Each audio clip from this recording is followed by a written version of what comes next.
ठीक। तो हम लोग सुंदरकांड की चर्चा में थोड़ा-सा और आगे बढ़ाते हैं। और आज हम उसी चर्चा को थोड़ा-सा आगे विस्तृत करते हैं कि जब सीता जी को क्रमशः जो है त्रिजटा नाम की राक्षसी, एक जटा नाम की राक्षसी, विभिन्न प्रकार की जो राक्षसी थी उनके रूप के हिसाब से उनका नाम था। उन्होंने बहुत डराया और रावण के प्रति उसको सीता को झुकने के लिए बहुत ही उसको झुकाने के लिए बहुत ही कोशिश की और कहा कि हे देवी, मैंने तुमसे उत्तम, यथार्थ और हित की बात कही है कि अगर तुम सुंदर मुस्कान वाली हो, अगर मेरी बात मान लो, नहीं तो तुम्हें अपने प्राण को धोने पड़ेंगे, तुम्हें अपने प्राण को अपने हाथ से छोड़ना पड़ेगा। तो सीता जी ने राक्षसियों की बात मानने से इनकार कर दिया। उन्होंने राक्षसियों के कितने ही राक्षसियों ने उनको मारने की, काटने की, सीता जी को बहुत ही अनुरक्त यानी मोहित करने की अ, कि आप जो है अ, राम के प्रति सॉरी रावण के प्रति जो है आप अपना अनुराग दिखाइए, लेकिन ऐसा नहीं हुआ। और सीता जी ने एक ही तुरंत मतलब कि एक ही चीज़ कही उसमें बहुत ही और जिसको कि मैं बड़े अच्छे से आज कहने वाला हूँ कि सब कुछ ठीक था। सीता जी ने 2 चीज़ का बड़ा अच्छा उदाहरण यहाँ पर दिया है। उन्होंने कहा कि हम लोक विरुद्ध प्रस्ताव कि अगर जो समाज के विरुद्ध कोई प्रस्ताव है, वह पापपूर्ण है। उन्होंने कहा कि जो समाज लोक विरुद्ध प्रस्ताव है, वह पापपूर्ण है और मेरे हृदय के लिए एक क्षण के लिए भी जो है कि यह जो पापपूर्ण विचार है, वह ठहर नहीं सकता।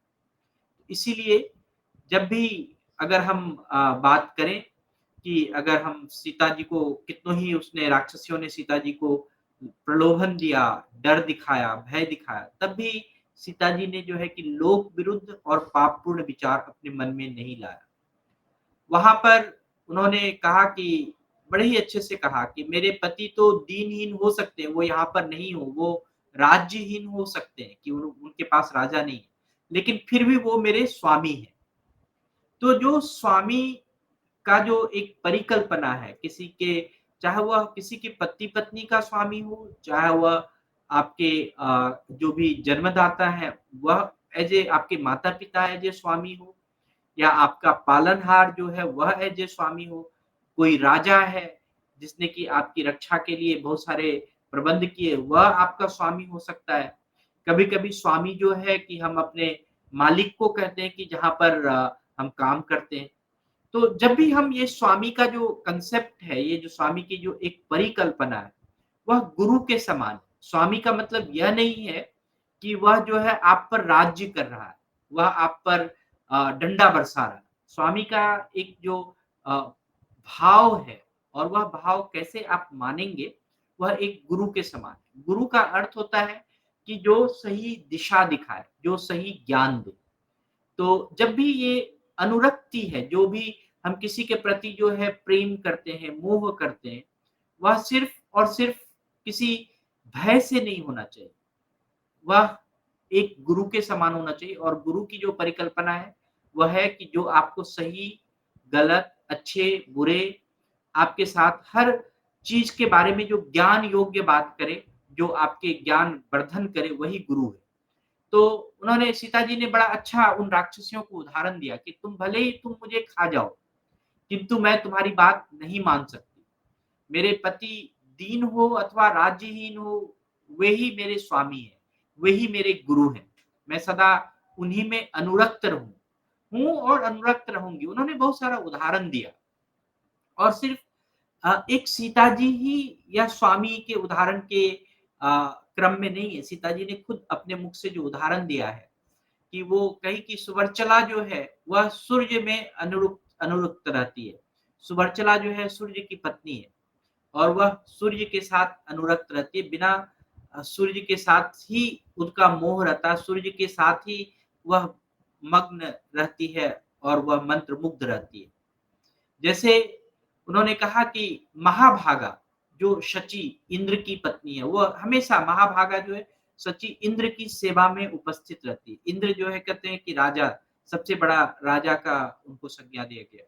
तो उनकी सेवा में जो उपस्थित रहती है, उसको कहते हैं शची महाभागा, और वह इंद्र की जो पत्नी थी वो महाभागा थी। जैसे देवी अरुंधति जो है वो महर्षि वशिष्ठ में अनुवृत्त थी। अरुंधति भी उतनी ही ज्ञानवान थी जितने कि गुरु वशिष्ठ थे। मतलब एक ज्ञान की जो पराकाष्ठा थी, दोनों के ज्ञान की पराकाष्ठा का कोई अ, अंतर नहीं था। तो जो अगर हम देखें कि जितने भी ये उदाहरण हैं, वह एक दूसरे के पूरक के रूप में, एक दूसरे के अ अ अ, ट कंटेम्परेरी है। और इसी तरह से अगर हम कहें कि रोहिणी जो है वो चंद्रमा के साथ है, वो लोक मुद्रा जो है वो अगस्त के साथ उनकी है, सुकन्या जो है च्यवन के साथ है, सावित्री और सत्यवान के साथ। आप देखेंगे कि श्रीमती जो कपिल थी अ, मैदंती में थी, और इस तरह से बहुत सारे ऐसे भीम कुमारी जो है वो दमयंती जो अपने पति निषद नरेश के साथ थी। इस प्रकार से बहुत सारे ऐसे लोगों का ऐसे 2 जोड़ियों का उन्होंने उदाहरण दिया है इस, और बड़े अच्छे से इसमें वाल्मीकि जी ने भी लिखा है कि ये सभी इसीलिए एक-दूसरे से बंधे थे कि क्योंकि ये एक-दूसरे के अनुराग करते थे, वो एक-दूसरे के अनुराग में बंधे थे। तो इस प्रकार से ही जो सीता माता थी, सीता जी जो थी वो पति देव जो शिरोमणि श्री भगवान राम के साथ वो अनुरक्त थी। तो अनुरक्त होना ही सबसे बड़ा एक भाव है, जिससे कि आप किसी के प्रति आप अपनी एक सहान ए एक अपनी संकल्पना, एक अपना जुड़ाव वो दिखा सकते हैं। अगर आप किसी से अनुरक्त नहीं हैं, तो नहीं हो सकता है। और अनुरक्त को कहें कि जैसे सीता माता श्री राम में मंत्र मुग्ध थी, मतलब हम उन्हीं की कल्पना में उन्हीं को अपना हर कुछ मान के अगर हम चल रहे हैं, जो गुरु गुरु क्यों मानते हैं किसी को? गुरु कहते हैं कि वो हमेशा हमें ज्ञान देता रहेगा और हमारा हर काम आसान करता रहेगा। मतलब आपकी जो सोच है, वह आपका गुरु है। आपकी जो थिंकिंग है, आपकी जो एक-एक डिसीजन जो है, वो है आपका गुरु है। अगर आप उसके साथ अनुरक्त रहेंगे, मंत्रमुग्ध रहेंगे, तो आप सही दिशा में चलेंगे। अ, जो ये अनुरक्तता की जो बात कही गई, वो मैं देखता हूँ कि कहीं-कहीं ये आसक्त भी है। एक-दूसरे से इतना है कि वह एक-दूसरे के बिना रह नहीं सकता। जो अगर हम दोनों की जो बात करते हैं, जो भी परिकल्पना करते हैं, इसमें अगर हम प्रेम के बारे में बात करें, तो प्रेम से बनना भी एक अनुरक्ति है। तो इस तरह से जितने भी राक्षसियों ने अपने क्रोध की कोई सीमा ना रखते हुए सीता जी को बहुत सारा धमकाया, डराया कि वो रावण की जो है कि आज्ञा को मान ले।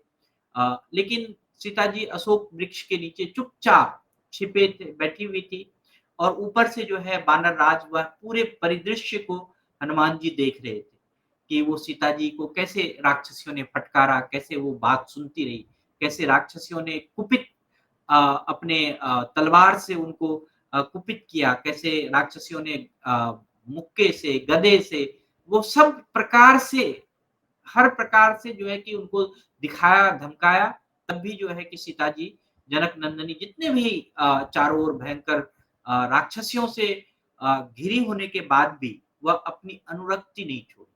तो अनुरक्ति नहीं छोड़ना, प्यार नहीं छोड़ना, विश्वास नहीं छोड़ना, वो शीघ्र आपको एक ऐसे चीज़ के बारे में बात करता है कि आप उनसे इस प्रकार से जुड़े हैं कि वह आपके लिए ही सब कुछ है। और वह जब आप विश्वास करते हैं किसी पर, जब आप उसको गुरु मानते हैं, तो जैसे ही आप गुरु मानते हैं, तो उसके हर चीज़ को फ़ॉलो करते हैं, हर चीज़ को मानना शुरू कर देते हैं। तो यह कितनों ही राक्षसियों ने कहा, कितनों ही रावण ने कहा कि राम जो है वो दीनहीन है, मनुष्य ऐसे वो मनुष्य है।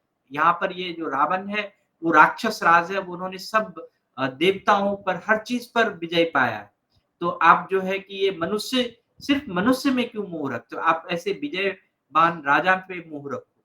कितना उनको बड़ा-सा एक प्रलोभन दिया, फिर भी अनुरक्तता जो है वहाँ से नहीं छूटता है।